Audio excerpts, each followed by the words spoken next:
Today we're looking at this hardcover book here, The Big Ship and the Little Digger. So, my daughter likes this book for some reason. So this is a dedicated book, it looks like. So this is the artwork to give you an idea.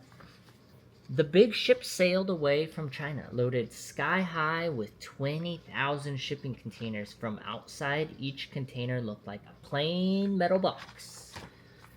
But on the inside, those same containers were filled with delightful toys, brand new bicycles, drones, and stuffed animals, as well as things to help doctors and nurses. The ship went steaming along across. Wait, I might have skipped a page here. Hold on. Oh no. Oh no. Oh no, I didn't. The ship went steaming along, crossing half the earth, bringing the containers to Europe. To get from China to Europe, you have to pass through a narrow waterway called the Suez Canal. Right through here, Suez Canal. Alright, next page. As the big ship was passing through the Suez Canal, all of a sudden a big gust of wind blew her right into the side of the canal.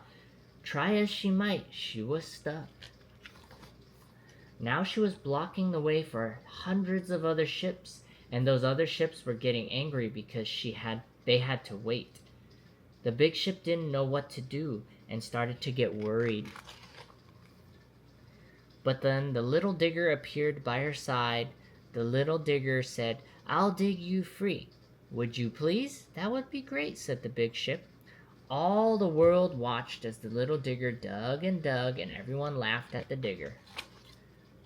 "Look at how silly that little digger looks," they said. "There's no way he can dig out that big ship. He's too little."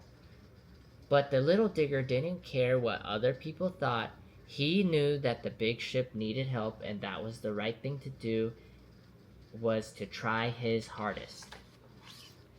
Day after day, he kept digging. It seemed like he would never dig the ship free, but he didn't stop trying, and some of the people didn't laugh. They saw the little digger's optimism, and they wanted to help too. Soon a tugboat came and offered to pull the ship off the ground with all her might. Then a giant pump arrived and started to remove sand under the big ship. The little digger's faith in himself was almost as powerful as his digging, because it made more and more helpers join in. Finally, after days and days of hard work, the little digger and his friends had dug so deep, lightened the load so much, and pulled so hard that the big ship floated free again. As she sailed off to deliver her precious cargo, the big ship looked back to her friends and said, "Thank you."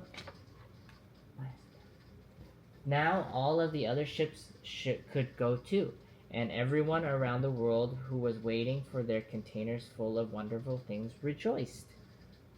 Oh no, where's his face? Yeah, his face is on the other side. He's looking at the ship. As the big ships cruised by, the little digger smiled to himself. He knew that even though he was little, if he kept trying, he could do something big. The end. Thank you. Bye-bye. Thank you, bye-bye.